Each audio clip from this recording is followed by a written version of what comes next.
Seguimos en el podcast Cultura y Negociación y le hemos pedido al doctor Aníbal Sierralta Ríos que se sume a esta conversación, jurista, autor de los libros que les presentaba al inicio del programa, su última publicación, Manual y Negociación Política, que pueden ustedes encontrar, por supuesto, en las redes sociales del CIAC. Doctor Sierralta, bienvenido, gracias por estar con nosotros. Conversábamos con el doctor Yusti a inicios del programa en el bloque 1 sobre ética política y los vasos comunicantes que va a tener esto respecto a los 5 años que tenemos por delante. Desde una perspectiva jurídica y política, lo que viene por delante en el Congreso, ¿a usted le permite imaginar que éticamente este Congreso tiene capacidad desde la ética política para tejer alianzas, brindar confianza, que podremos tener un Senado y un Congreso que le den estabilidad al país? Usualmente dividimos los tiempos como épocas que a partir de mañana, del día 28 de julio, empieza una nueva época. Creo que es una forma metodológica de poder expresar una realidad o comentar una realidad. Pero creo que más que esperar, ya hay una cultura. Yo estoy con un distinguido profesor, el doctor Yusti, que no me negará que ya hay una cultura. Es una cultura basada en ¿qué? En la practicidad, en lo pragmático, por encima de lo teórico y por encima de la comunicación y el entendimiento con las personas. Esta cultura viene desde hace 20 o 30 años atrás. Los fracasos y los triunfos se preparan, no son ocasionales. Así que cuando tú me hablas, Carlos, de que ¿qué esperamos? Yo creo que estamos ya, estamos en una realidad. Podrá haber una pequeña o menor énfasis en algo, pero ya estamos en una realidad. Y esa realidad consiste en una serie de nuevos valores que ha construido la sociedad, o que la han construido desde arriba y la sociedad la ha aceptado.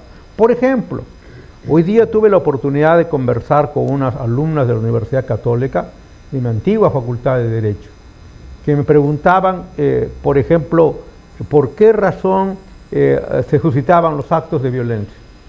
Los actos de violencia se suscitan porque hay un choque cultural y un choque sobre la visión del mundo. La gente del Ande tiene una visión del mundo distinta a la gente de la costa, y la gente de la capital tiene otra visión distinta de las realidades. Y cuando hay ese choque, pues sencillamente se origina primero el conflicto. Si este conflicto no es desarrollado, la violencia, y si la violencia continúa, la crisis, y si la crisis continúa, la guerra, que es sencillamente ya el desorden total. Tan grave, que los griegos en las tragedias, Ifigenia en Áulide, por ejemplo, es una larga tragedia, y al final uno no sabe cómo va a terminar. En la última página aparece un Deus ex machina, lo maravilloso, que acaba con toda la tragedia, porque no hay una forma de resolverla. Entonces yo digo, las tragedias y los logros se preparan, y eso es lo que está ocurriendo. Hay, por ejemplo, el valor. Nosotros en la Escuela de Derecho, recuerdo, conversábamos, por ejemplo, categorías, como la ley no tiene efecto retroactivo. Y hoy día hemos visto muestras en donde se construyen las leyes que le dan un efecto retroactivo a las leyes. Es un cambio total de paradigmas, un cambio total de categorías, ¿no? El otro principio, que el otro día lo escuché en una persona, decía, no importa pues si hay que matar a 20 personas, 50 personas, no importa, pero conseguimos la paz, la tranquilidad. Entonces, la vida humana no tiene ningún valor. Y hombre, es lo más grande de la creación, la vida de un ser humano. Por eso es que no hay penas de muerte. Entonces hoy día se reclama, por ejemplo, la pena de muerte, bátalo, pégale un tiro, se acabó el problema. No, en la medida que tú incrementas la violencia, esta va creciendo. La violencia no se resuelve con otra violencia. El conflicto no se resuelve con otro conflicto. Entiendo. Hay que prevenirlo, porque cuando uno cae, entra en una cadena interminable, que ya no la detiene nadie. ¿Y ustedes perciben que ese deterioro del que habla el doctor Sierralta tiene esa antigüedad, 30, 40 años, doctor Yusti? ¿Hemos evolucionado hacia esto? Bueno, yo bueno, primero, sí, no quería dejar de hacer un comentario sobre una de las afirmaciones del doctor Sierralta, y es esta idea de que se puede lograr la paz por medio de la guerra, ¿no? Que es una afirmación que ha hecho el propio presidente Trump. Vamos a forzar la paz por medio de la guerra. Esa idea de que se puede construir una situación o una realidad pacífica a través de la violencia, eso es algo que no funciona, ¿no? Pero volviendo a la pregunta específica, a mí también me parece que ya son décadas, o por lo menos bastantes años, en que la política institucionalizada en el Congreso se maneja a través de acuerdos de intereses, ¿no? Que están vinculados además a este fenómeno que es el de la desaparición de los partidos políticos y la aparición de movimientos políticos que son como asociaciones privadas de intereses. Entonces, claro, si esa es la composición del Parlamento, o si esa va a ser la composición del Parlamento de los próximos años, entonces se mantendrá ese hábito que es el de llegar a acuerdos para proteger intereses por encima de las discrepancias ideológicas, políticas, etcétera, ¿no? Como está ocurriendo en el Congreso actual. Y el otro problema, creo yo, es que ocurre algo tan sorprendente, que es que este Congreso, que tiene el 5% de aprobación, ¿no?, de la aprobación de la población, sin embargo, se permite seguir emitiendo leyes, ¿no?, para modificar una serie de circunstancias en la sociedad, y sin embargo la población no los respalda. Este quiebre que se puede apreciar, esta separación entre la vida cotidiana de los peruanos y los movimientos, los juegos políticos, como si hubiera dos vías que no se cruzan, ¿no? El ejercicio de la vida económica, social, y por otro lado lo que ocurre con los políticos, y el desentendimiento de la sociedad de lo que puedan hacer los políticos, ¿no? No sé qué... Sí. Coincido plenamente con lo que ha señalado el profesor Justi. Hay un proceso que ya está en la esencia, sobre todo de la gente gobernante, ¿no?, que es normalizar la anormalidad, ¿no? Se viola un principio, pues es normal, ¿no? Por ejemplo, es escandaloso que antes de terminar el partido hayan aumentado las remuneraciones de los miembros de la Junta Nacional de Justicia, ¿no? 47 mil soles, y me pregunto, ¿y por qué no aumentaron el sueldo mínimo vital, por ejemplo? Que es para todos. ¿Cómo pueden pensar que una persona puede vivir con 1.150 soles, que es el sueldo mínimo vital? Ok, ¿por qué no hicieron eso? Hombre, y lo está diciendo una persona que tiene trabajadores que diría, bueno, pero me van a afectar a mí. No, yo creo que es injusto, es inmoral que en un país que tiene el récord de producción del oro, que tiene el récord de una economía informal, pues no aumenten a los trabajadores 1.150 soles. ¿Cómo puede vivir un padre con una mujer con 2 hijos, por ejemplo, que es el promedio? Y sin embargo, quienes administran a los jueces les ha aumentado a 42, es más de una millonada de soles, ¿no? Entonces, eso es inmoral, pero la gente lo ve como normal. Y la otra cuestión es cómo ha habido un copamiento de las instituciones.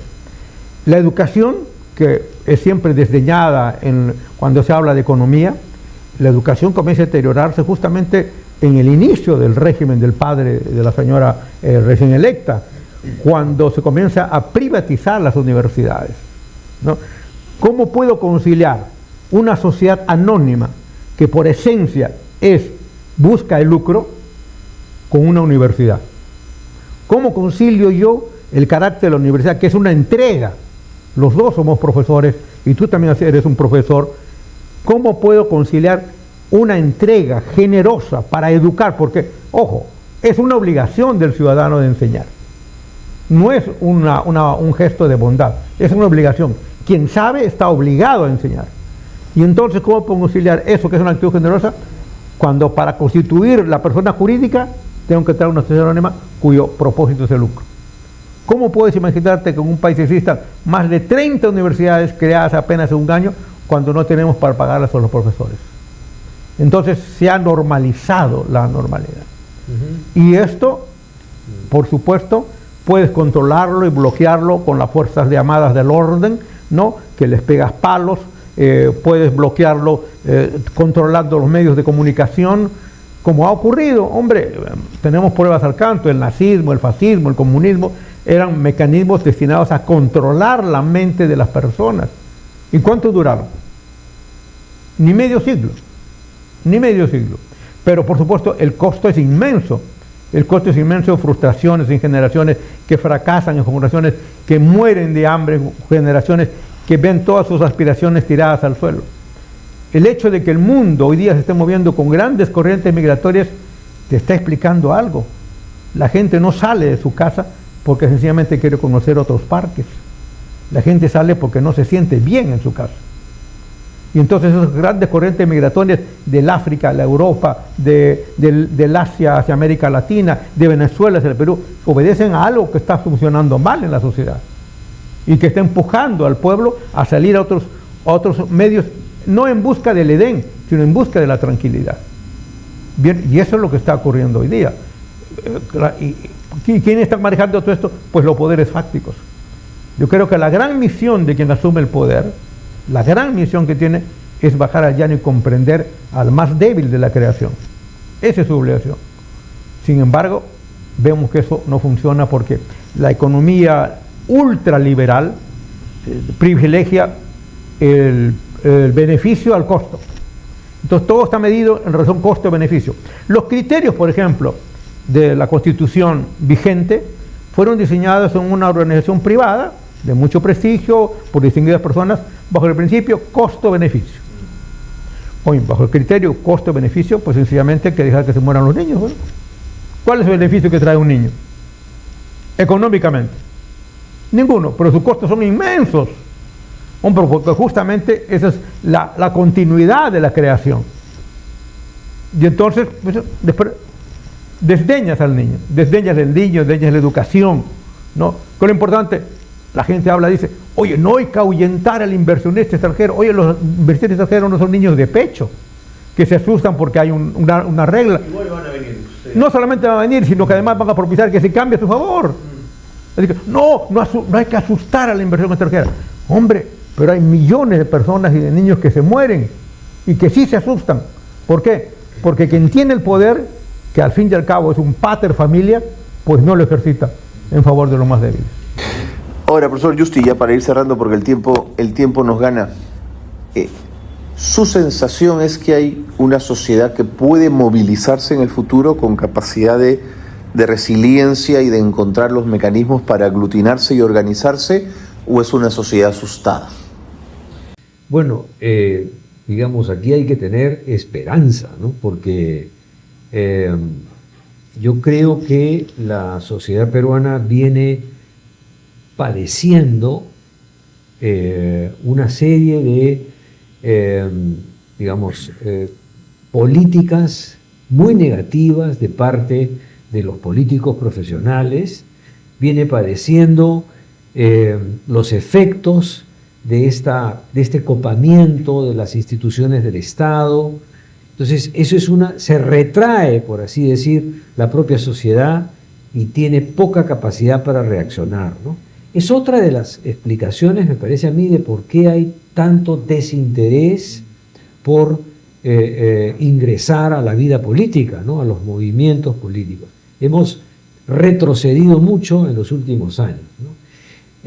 Y claro, solo cabe esperar a que pueda haber un resurgimiento, como decíamos hace un momento, de alguna fórmula política que pueda canalizar tantos descontentos, tanta insatisfacción, ya sea de las poblaciones del interior o ya sea de digamos, de tanto daño que se ha hecho a la cultura democrática, ¿no? Quiero retomar un punto que decía el doctor Sierralta sobre la educación, porque me parece muy revelador, ¿no? Que tiene que ver además con las reformas del fujimorismo, de la privatización de la educación superior, ¿no? En fin, de la educación en general, porque el sistema liberal solo puede funcionar si es que cumple con uno de sus principios fundamentales, que es la igualdad de oportunidades. Obviamente, en muchas sociedades, como el Perú, se ha impuesto un sistema liberal no existiendo igualdad de oportunidades. Entonces, la única o una de las pocas fórmulas que tiene el sistema liberal para recuperar o para instaurar esa igualdad es el sistema de la educación, ¿cierto? Y si el Estado se desentiende de la educación pública, que es lo que ha ocurrido a raíz de las reformas del fujimorismo en la educación, entonces lo que ocurre es que se perpetúa la desigualdad. Y ese es uno de los bolsones, de los grandes problemas con la diferencia que hay entre las regiones del Perú, ¿cierto? En que hay algunas ciudades o regiones que tienen mucho éxito, pero hay otras en que los niveles de pobreza y de subempleo son muy grandes, y eso debería poder reformarse a través de un reforzamiento de la educación pública, ¿no? Sin duda. Muy bien, el tiempo nos ha ganado. Profesor Sierralta, muchas gracias. Profesor Yusti, también muchas gracias. Ha sido sumamente interesante. No sé si quieren añadir algo más para cerrar, una última reflexión, profesor Sierralta. Así quiero aprovechar los minutos o los segundos que nos deja recordando una frase que aprendimos de niños, ¿no? Aquella frase que nos decían nuestros padres y nuestros abuelos: se predica con el ejemplo, ¿no? Y curiosamente creo que en la vida política, más que el juego y la fraseología de la democracia, es la cuestión política a la cual ha hecho referencia el profesor Yusti. Y esa política se predica desde arriba. Las medidas se radicalizan hacia abajo, no hacia arriba. Si el líder es un hombre, por eso que el líder es el hombre que se sacrifica, si el líder tiene la capacidad de pedir perdón por los errores que ha cometido, de pedir perdón al pueblo, el pueblo se siente satisfecho y resarcido de alguna manera. Pero si además de eso ejempla con esa honestidad, pues la sociedad comienza a hacer esto. Gracias. Gracias a ambos y hasta la próxima. Gracias. Gracias. Hasta aquí una nueva edición de Cultura y Negociación, el podcast. Gracias por haber estado con nosotros. Nos encontramos la próxima semana. Muy buenas tardes.